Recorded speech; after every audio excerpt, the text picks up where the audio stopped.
Hi, everybody. Thanks for coming. Hope everybody can hear me okay. If not, turn your volume up. Good to be here. Excited to be presenting something I've presented before at CF Summit. If you missed it then, get to see it again. Some good information on using NoSQL, specifically GCP Firestore with ColdFusion 2023. If you have any questions along the way, just feel free to ask in the chat, and I will do best I can to respond to those along the way. So let's get into it. So a little bit about myself before I start. I started building web applications a long time ago. I like kicking people in the head and stuff like that. I'm third degree black belt in Taekwondo, and as of last year, a world champion in Taekwondo now. So yay, excited for that. All right, so let's learn something. Try not to fall asleep. We're going to talk about a whole bunch of stuff. Some may go over your head, some may not. If it goes over your head, ask a question. Don't expect everybody to understand everything I'm talking about. So feel free to ask, and we'll do what we can to help you. So before we get into GCP Firestore and ColdFusion, let's talk about databases themselves. There's two primary kinds of databases you would use in your application. One of them being a relational database, tons of those. And NoSQL databases, there's a ton of those as well. There's two different kinds of those. There's tons and tons and tons of those. So everybody knows what relational database is, right? It's basically your primary database like SQL Server, MySQL, Oracle, stuff like that. Relational databases have been around for a long time and the most commonly used. Some of the main features of a relational database is you got primary foreign keys, a pretty standard T-SQL language, a very structured and rigid schema, and some referential integrity called ACID, which we will talk about later. And in case you're wondering, here's a few relational database systems that you can get out there. There's a lot more than the top few that most people use. And here's kind of what a relational database schema would look like. Really complex, really interconnected, lots of keys, lots of stuff like that. So what about a NoSQL database? Well, what is NoSQL specifically? Well, it's depending on who you ask and what you're using, there's a couple different terms what it relates to. It's either non-SQL or non-relational or not only SQL. Wikipedia gives a kind of good answer, but not really. It's a little confusing as well. So let's try and be a little more specific in this. So a NoSQL database, you don't have to store your data in predetermined columns. You don't actually create columns at all. Each row, quote unquote row, can have different data that the other row doesn't. Not even the same structure. We'll go over that a lot later. But NoSQL databases do come in lots of different types. So there's document, key value, wide column, and graph. We're going to specifically talk about the document type today, but I'm going to give you some examples and tell you what the other ones are, just so you're aware, because there's lots of different things you can use those other ones for as well.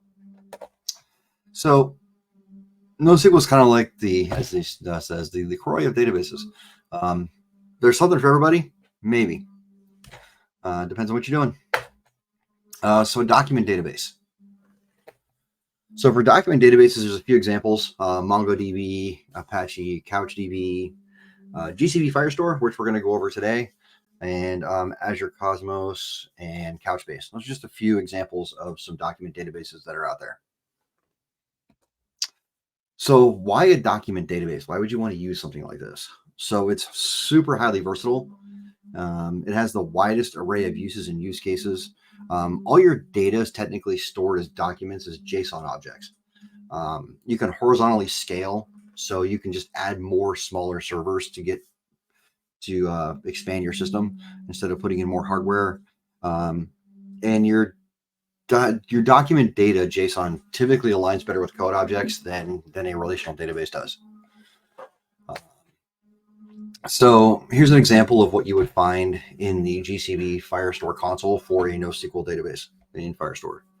We'll go over this a little bit more detail a little later.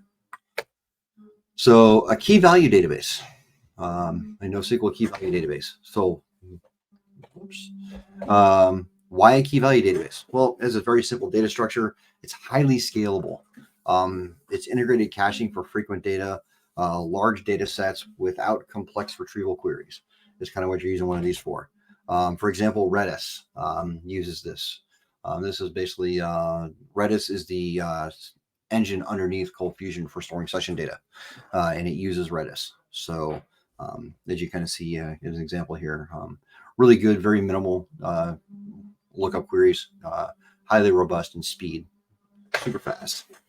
So you have another weird one called a wide column store. Examples of these kind of like Cassandra, Apache Cassandra, and HBase are a couple of good examples of a wide column store. Why would you use a wide column store? Well, column formatting and names vary row to row. Columns are stored separately on the disk.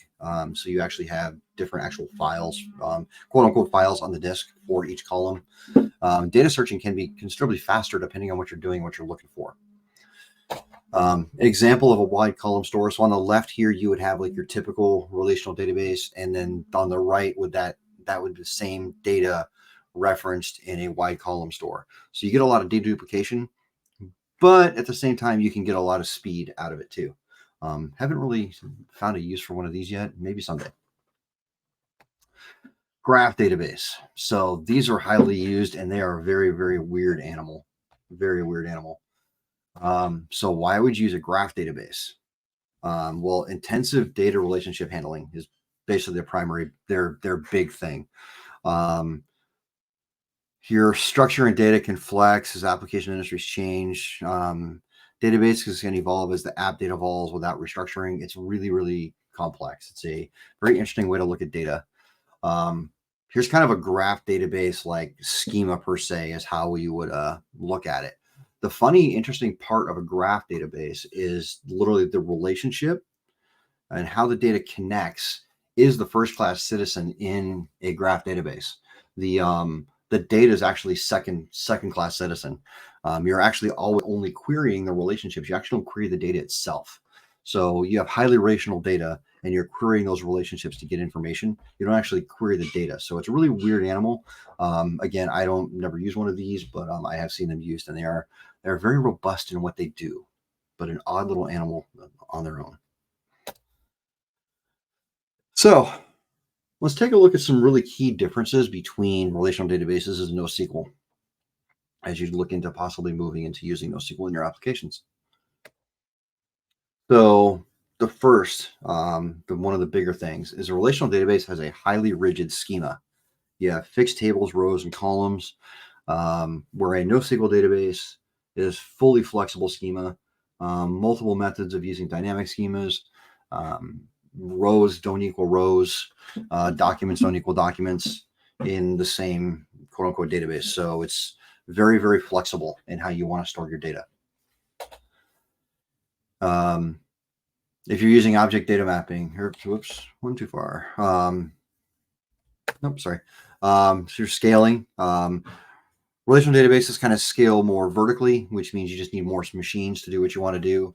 Where NoSQL actually scales horizontally, where it actually works better to go out over smaller, more servers, smaller servers.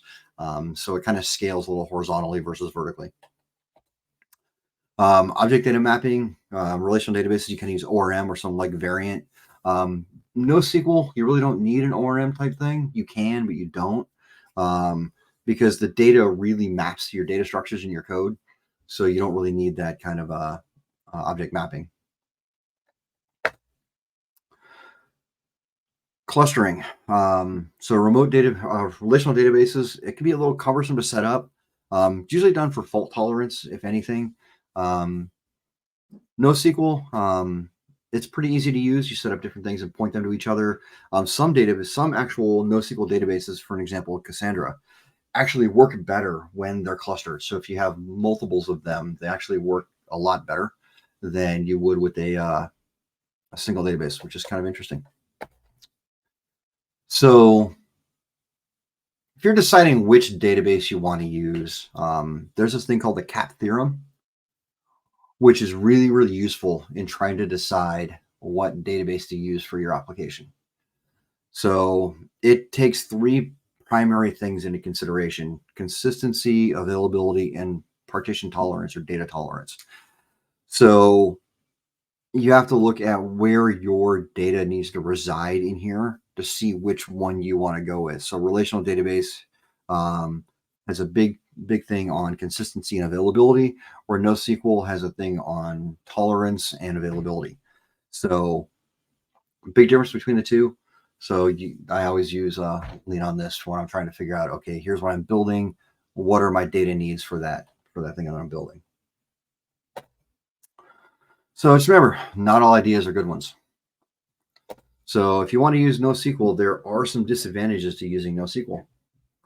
It's not all sunshine and rainbows.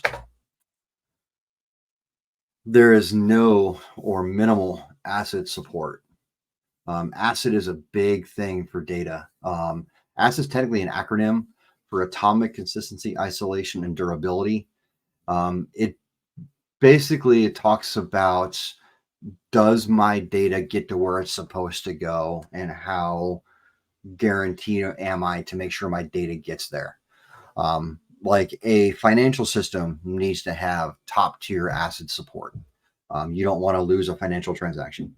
Whereas something like saving somebody's user profile may be lower down the line. But most NoSQL databases don't really have ACID support. NoSQL is not written anything like SQL at all. SQL or T-SQL specifically. It's written completely different, and we'll go over that a little later. Got some examples to show you that help make that a little clear. Databases can be large. NoSQL databases tend to be a little larger than your relational databases, just due to the nature of data duplication that occurs in NoSQL. Since every document is kind of self-contained, for example, if you're storing a shopping cart in NoSQL, you may have everything about the user in that document in that shopping cart instead of having a user table. So you get kind of duplicated data along the way. So it makes a lot of bloat in your data. And one of the harder things to deal with this is there are very little to no standardization between NoSQL products. Most relational databases use T-SQL in some rudimentary form to query data. Very minor changes between like MySQL and SQL Server, an example. Very minimal changes. Anybody that knows SQL Server can easily write a query in MySQL without too much difficulty. But NoSQL uses a lot of differences, a lot of changes, very little standard between the two. Like querying MongoDB is a lot different than querying Firestore. So big differences a lot along those lines. Something to keep in mind. So NoSQL also uses the concept of eventual consistency over transactions. So NoSQL doesn't have transactions as you normally can think about them. They use a concept called eventual consistency, which means over data replication and fault tolerance, the data is eventually going to get there. Just trust us is kind of the way it goes. So it's just saying, you're going to write your data. I will get it to all the nodes at some point. Just trust me on that. So that's a little sketchy in some occurrences, and some depending on what you're doing. So buyer beware.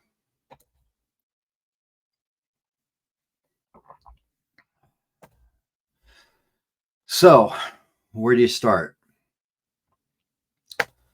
So let's talk about GCP Firestore and how it interacts directly with ColdFusion 2023.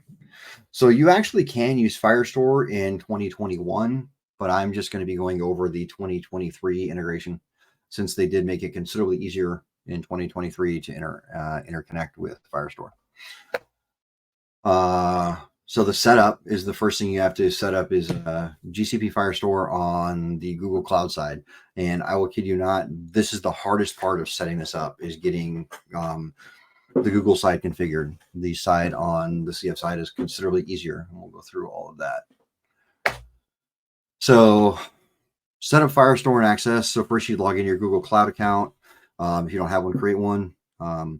Create or select an existing project. If you already have a project, you can just add a Firestore database to it, or you want to create a new project, you can do that too. Then once you've got a project, you can just search for Firestore in the little search bar that's there, and start creating your database. From there, you just get to the next screen, click Create Database, and you're good to go. The next screen is you'll be given them what mode to select, whether it's native or data store. We're only going to be covering native in this. If you want to learn about the data store mode, you can feel free to look that up. I've never used it, and we're not going to be covering that today. And then you select the location where you want to store it. So with Google, just like all cloud providers, you got to figure out what your location is. I would always choose, if you can, choose a location that is closer to where your application resides, where your servers reside, as best you can. But then again, there are cost changes and a cost variance with where you store your data. So there's also something to take into consideration as well. So then once you create the Firestore, you'll be taken to the Firestore console, and you can actually start using it. You can't use it anywhere else but here at the moment because you need to set up some security access. But you've actually got a database running now. So from here, you're going to create a service account so that your ColdFusion application can talk to your Firestore database. So you'd select the I am an admin, and you create a service account. And enter some permission details. And to make things easier, when you start grant owner access, you can harden this down later. But for making things a little easier, I would always say just grant owner right out the gate, and then just go fix it later once you're comfortable with what you're doing, so you don't run into any weird issues with permissions. Once you create the service account, choose add key with the default type of JSON. You're going to be auto downloaded a key file. Do not ever lose that file. Don't ever edit that file. That file is full of encryption keys and other information. Any alteration to that file will literally make the file not work anymore, and you'll have to just go create a new one. You can't ever download it a second time. So once you get it, make sure you keep it, store it somewhere in its original state. And just losing it is bad. Bad things happen.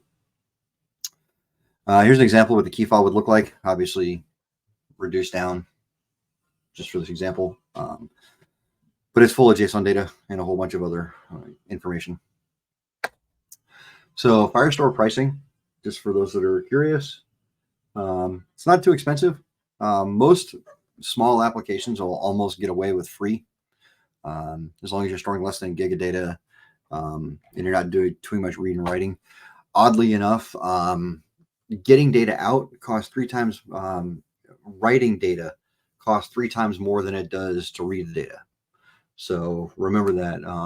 Don't load a ton of data in if you're never going to use it, because it does cost you 3 times as much to write it if you're actually beyond the free tier. And also do notice that East Coast versus West Coast, there is a price difference. The West Coast is a little bit more expensive. Not much, but a little bit. So there's a price difference depending on volume. So those little pennies add up when you're dealing with tens and tens of thousands and hundreds of thousands of queries. So keep that in mind. So now that we have the Firestore side set up on Google Cloud, now all we have to do is set up the ColdFusion side. So to do that, we're going to use a CFPM installer to install the necessary packages. So when you go to the administrator, it's going to list out multiple GCP packages that are available. All you have to do is install the GCP Firestore package, and you're good to go. There's a few ways to do that. Like I said, you can do it through the ColdFusion administrator. You can do it through the command line using CFPM, and that's another way to do it. Also, if you're using command box, you can actually just run the CFPM command inside command box pretty well. And if you're using, you can also add it to on server install in box.json for command box to automatically do it when things start up. So it's pretty straightforward. Patrick, I am not sure who the author of the packages are. I would assume Adobe, but I don't know specifically. Sorry. If you don't install the package and try and use Firestore, you're going to get some fun, weird errors. One thing to note is that this one error on the bottom right where it says in red, the Firestore package is not installed, it actually gives the wrong package name. It should say GCP Firestore. I've let them know that that's not proper, and hopefully they'll get that fixed at some point. But it does say the wrong package name there. If you try and use Firestore in your code without actually installing everything, you're going to get this message that says, hey, install the GCP Firestore package. You can also get this fun little weird error. This happens if you've actually configured Firestore in the ColdFusion administrator, but then removed part of it and left something else behind and then try to use it. So if you ever run into this funky weird error, that's probably why. Check your administrator. However, I wouldn't use the administrator to set it up. You can actually not even use the ColdFusion administrator to set up GCP Firestore access at all. You can actually just do it through your application with these two little pieces of information. So you have to set a credential JSON file path and a service name, store those in two separate application variables, and that's all you really need. Although the ColdFusion documentation and things will say there's a lot more that you need into those, it's not actually 100% accurate. You can actually get away with just this minimal piece of information, and you're good to go. I'm not going to show you the full-blown setup in the ColdFusion administrator because it is lengthy. I could probably almost do an entire presentation on setting up all the pieces and parts inside the app, inside CF admin. So we'll just move on for now and maybe cover that another time. So good start. So, but before we dive in, let's go over some terminology differences that we're going to come across as we go through some examples here. So on the left side here, we have relational databases, and on the right side, document Firestore databases, what the difference is. So a database is still a database, no difference there. In a relational database, you have a table. In Firestore, you have a collection. In a relational database, you have a row. In a Firestore database, you have a document. Column is in relational is a field. In a table join, you just have embedded documents. There actually is no joining. You just have embedded a document that contains a document, which you can easily do. But yeah, no joining. That's great. We just start showing some examples. And again, as I start going through all these examples, if you have any questions, please feel free to ask along the way in the chat. I will do what I can to answer those along the way. So as I stated prior, querying the data isn't the same. It's not even close. It's a lot different. So here we're going to create a collection and insert a document. The relational database would be to create a table and insert a row. Assume your table is pre-created. So here's an example. So we're going to use the get cloud service function. That's a built-in function into 2023 to make your life considerably easier. So that would be your database connection that you have to call every time to connect to the database. And then there's a piece of data, just a JSON packet. And then we're going to basically say in this cloud service object, using this collection name of sample collection, add this data. Now, the nice thing is if sample collection didn't exist, it's going to automatically create it for you. So you don't need to have collections pre-built. It will create them on the fly as necessary. Since they're just containers of documents, there's nothing really special about a collection except that its name, they have to be unique. They don't have to. So if you don't choose a unique name, it will just add documents to that existing collection. So, and then in the bottom here, you can see what the console would show in the cloud environment for the same data being put in. Now, the fun thing you can do, which you can do with ColdFusion data sources, you actually can create multiple different credentials and have different credentials. So this would be a typical credentials that are added into the application, nothing done in the administrator.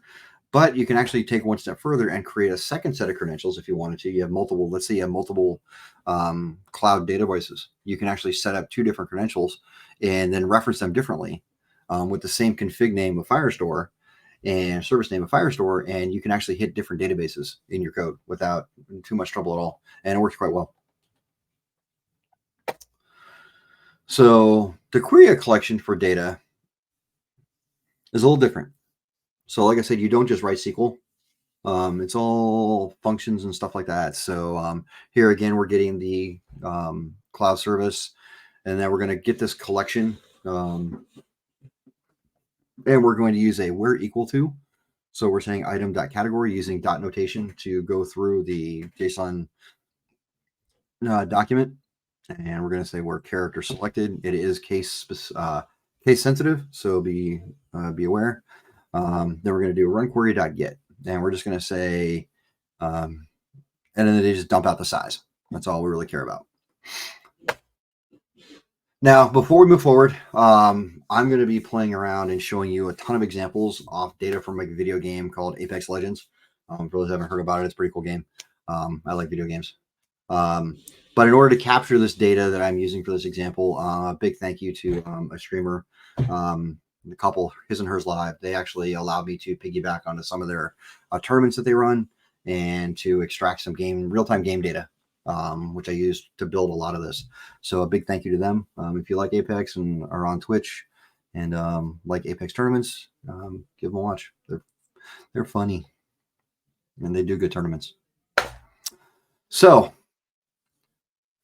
let's look at a use case of the Apex JSON data. So when a game is done, Apex will dump out, if you configure properly, a massive amount of JSON data about the game that just occurred. Every little thing is dumped. It's pretty crazy, the amount of data that it just dumps out. Now, if I was to actually take all of this JSON data, considering how massive it is and how much volume it is, it would take me probably in the neighborhood of 10 different tables to relationally store all this data.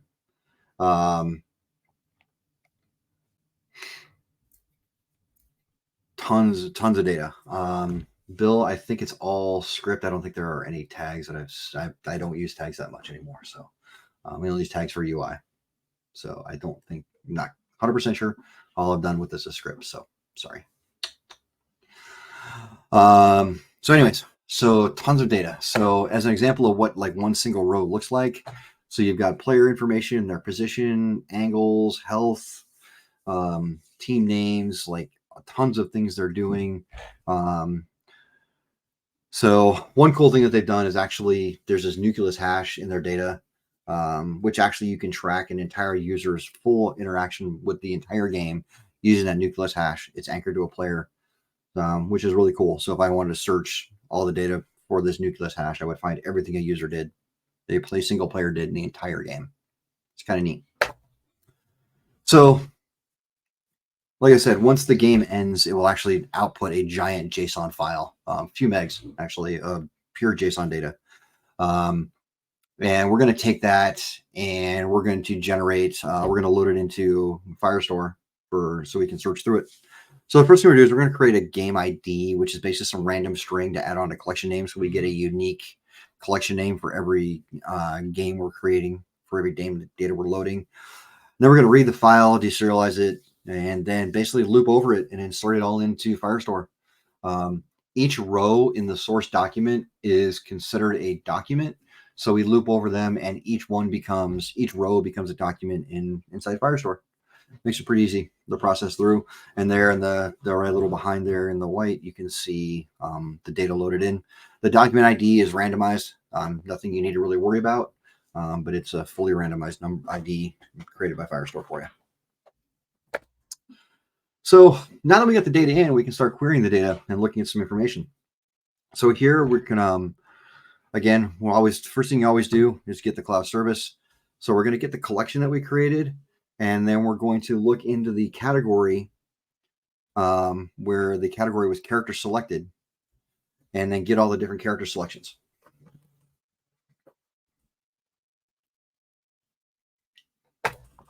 Now, we're going to take that. Let me back up for a quick second to explain something real quick. So one thing is when we pull this data out, we actually don't get the data yet. All that data to save speed, time, everything. So we're just looking at information about the data. We're actually not getting the data yet. So here the .get actually doesn't get me the data. It just actually gets me a reference to the data. So the results variable that I have here is actually just a quote unquote pointer to the data itself. In this next slide here, where we have at the very beginning, we have documents equals results.get documents. That's when we actually pull the data back. So now we've actually gone and saying, okay, I'm not using the pointer that I created. Now I'm going to pull all the data locally out of there. And then we can just start looping through it, counting all the legend selections that were made, character selections, and then counting how many unique occurrences we have of all those, going through all that JSON data. So you can see like Bloodhound was the #1, Ryzen 2, so on and so forth. You can see all the different selections that were made for characters.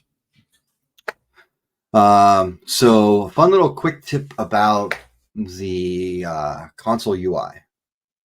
So in the console, for when you're going through and looking at your data in the Firestore console, you can actually create filters, and it will actually give you a preview query code.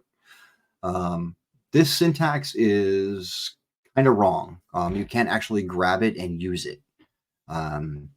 It's not a usable syntax, unfortunately. So as an example, so the console would generate what's on lines 3 and 4, where the actual syntax in ColdFusion would be what's on lines 9 and 8 and 9. Unfortunately, the way it was built into ColdFusion, the syntax doesn't match. I've talked with Adobe about it to possibly getting them to make it so it'll understand the Google's syntax, because it's little different. But apparently it's from what it was, my understanding is it was done the way it is to maintain compatibility between other NoSQL engines, so that they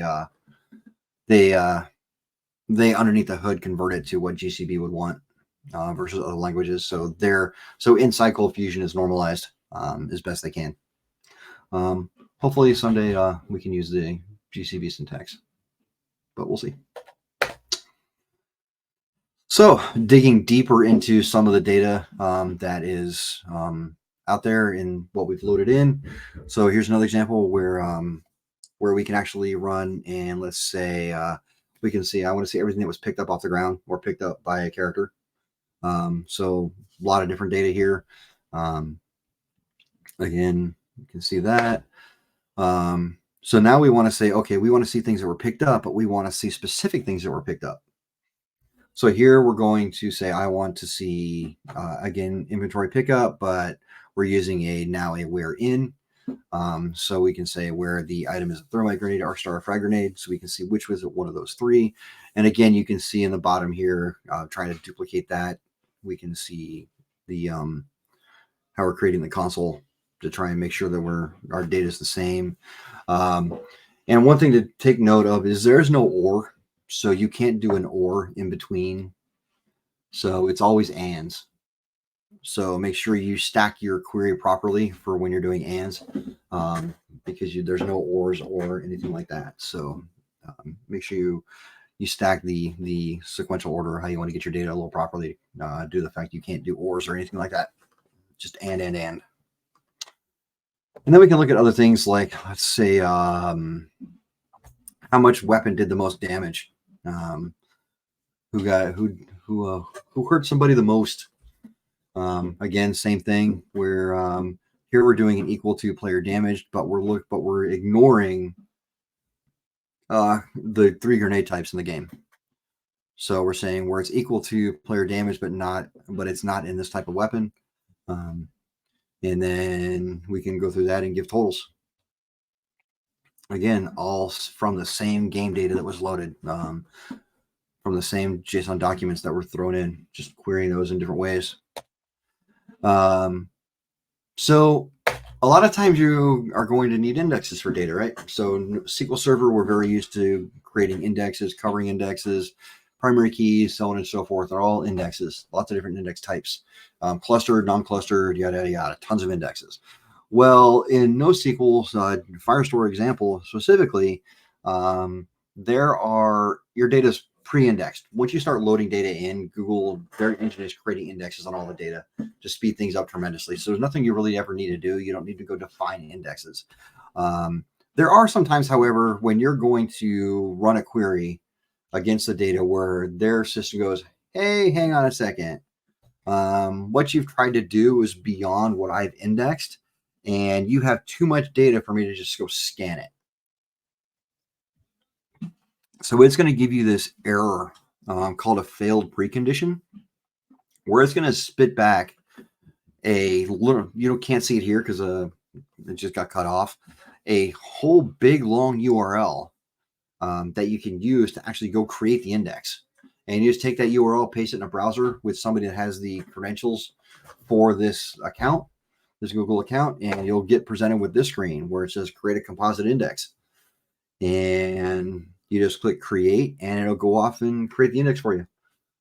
It'll be available generally pretty quickly, usually within a few seconds. Sometimes, depending on other things, how much volume, may take a little bit longer, but they're generally pretty available pretty quickly. And then you can start querying your data again. But if you're going to run into this, make sure you have a way to migrate to a production environment if you're going to create things like this that need some complex indexes. So buyer beware on that one. And this data that I loaded from Apex, there's tons of different things in this data itself. So we can look at different things like player or being revived, all this other tons of data. Now, this is the advantage of using documents, where all of this information is all self-contained. Every little tiny piece of information is self-contained. Like these are all player revives. Who is their player, who revived them, everything about the person reviving them as well as who got revived. So, but do keep weird. The weird thing here is that you get a lot of that data duplication aspect because of the way it stores this data. So that's one thing to be aware of, is so much data duplication. It can get a little bloated. So, but indexing and other things make it actually really fast and easy to get to some of that really complex data that you can actually pull out pretty easily. So now that we know how to look at the data, let's look at possibly playing around and updating your data. So updating NoSQL databases or Firestore is a little different than how we normally. You don't write update queries. So you actually set data back. So in this example, so what we're going to do here is we're going to set some personal information that didn't exist prior. So we're actually going to be setting a profile that wasn't there. So we have their personnel, their name, email, and then a profile, department, position as a JSON object. So we're actually going to set this document using their document ID to set it to this JSON. And we're going to give it to them, and it will update that person with this information. Now, let's say I want to do something. Let's say I want to add their address. So here, before I have their name, email, and their profile, and then I updated their address. And now on the right side, you see we have their personnel address and profile. But notice we're missing the email and name. Those have now been wiped out. That is because when we updated the data, I gave them a full block of JSON to update the profile, to update this document. So in doing so, it replaces whatever's there. So I replaced the personal node with the new one coming in, thus removing anything that was priorly there. It won't merge the two together. So keep in mind when you do that, it does kind of wipe some stuff out. So be careful. Now, you could just update the node specifically.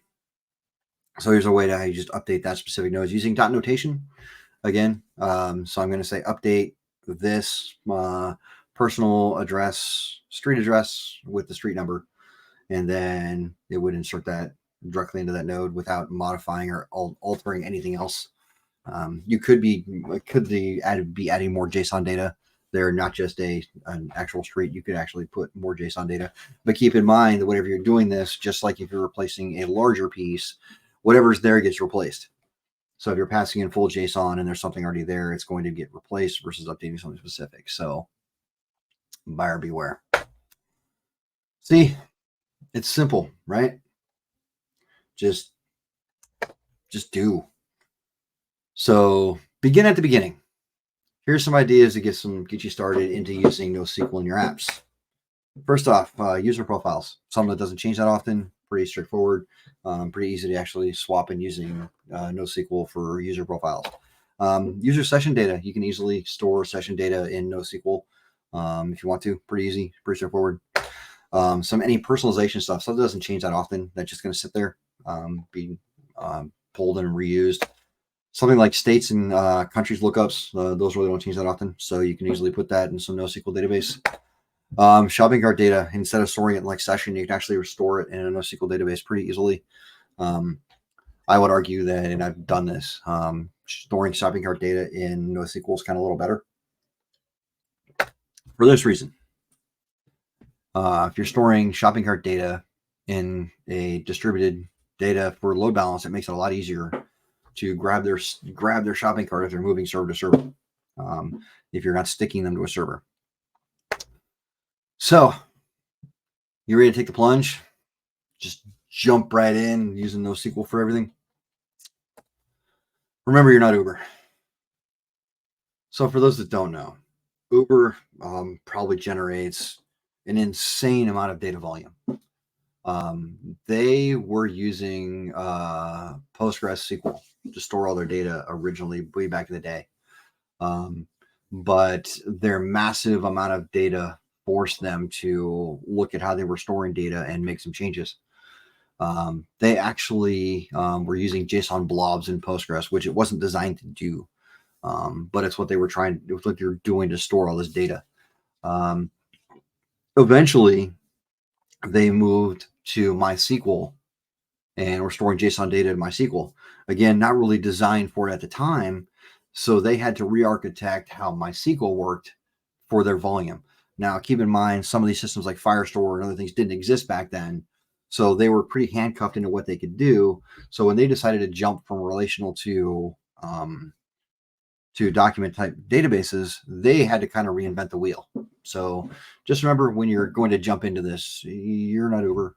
Maybe you are. I don't know. But keep in mind that it's a lot of work. Sometimes if there's nothing out there for what you're doing, big changes take time. Start with something small, go from there. You can actually have NoSQL databases mixed with relational databases in your same application. There's nothing that says you can't. So feel free to do that. We're going to skip that for a second.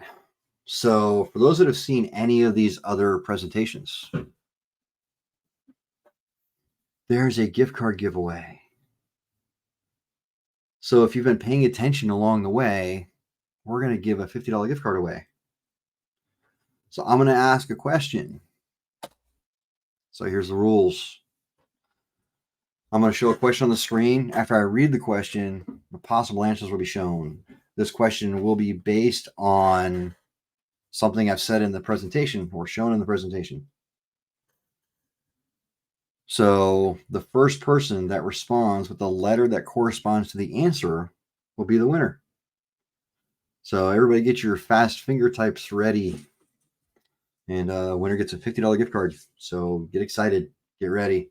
Here's the question.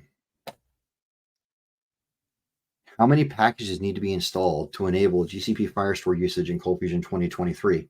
Again, for those of you jumping ahead, it's the answer letter to not the number. So here's the answers. Give me the letter. First one to give me the letter wins. A0, B2, C1, D5. And the correct answer was C1. Who got it? Scrolling back.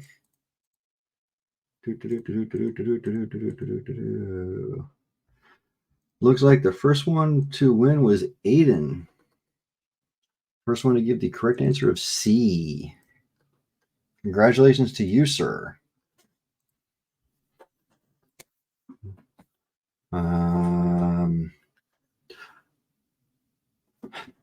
there you go. Adobe will handle getting you your winnings. Good job. So with that, we are at the end. Now, I know I ended with 15 minutes because I hope people would have tons of questions. And I will start going through questions and stuff like that. So let me see.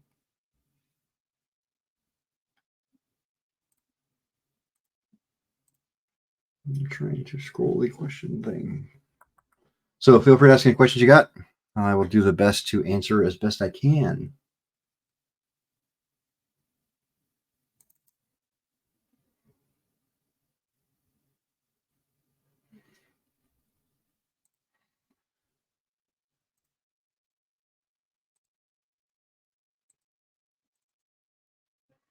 There's a QA pod, but I can't seem to see the questions that are in there.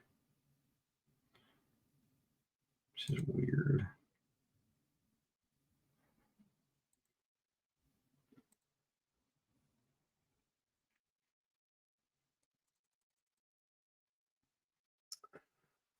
Let's see.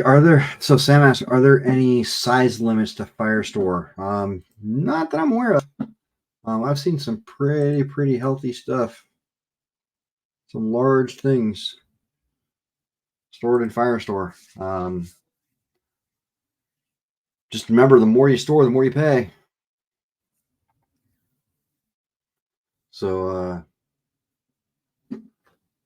I've seen some pretty large volumes of data stored in Firestore, gigs and gigs and gigs, hundreds of gigs and singles. But do keep in mind, the more you store in a single database, the slower it could potentially become in trying to retrieve and manipulate it. So if you got a ton of data, I would probably start splitting it into multiple databases, which you can easily do. Yeah.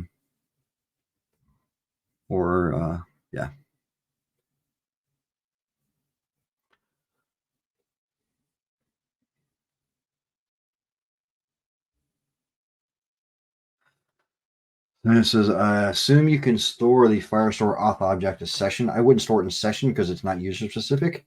It's application specific. And yes, I'm storing it in my examples in an application variable.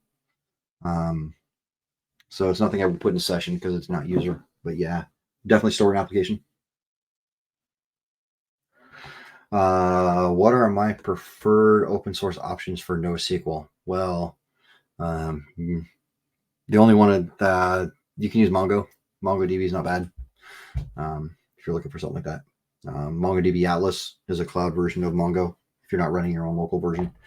But I will be honest with you, I've played around with Mongo and used it. And I think the integration that they've done in CF 2023 with Firestore is probably the tightest integration I've seen in a bunch of stuff, and makes it super simple.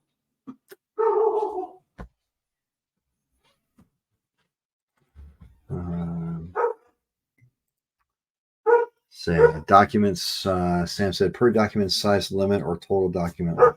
I haven't seen any real limits, Sam. It's a lot of big stuff out there. So I really haven't seen, I don't remember reading anything about any limitation to size. And I apologize if you hear my dog barking. He's very excited.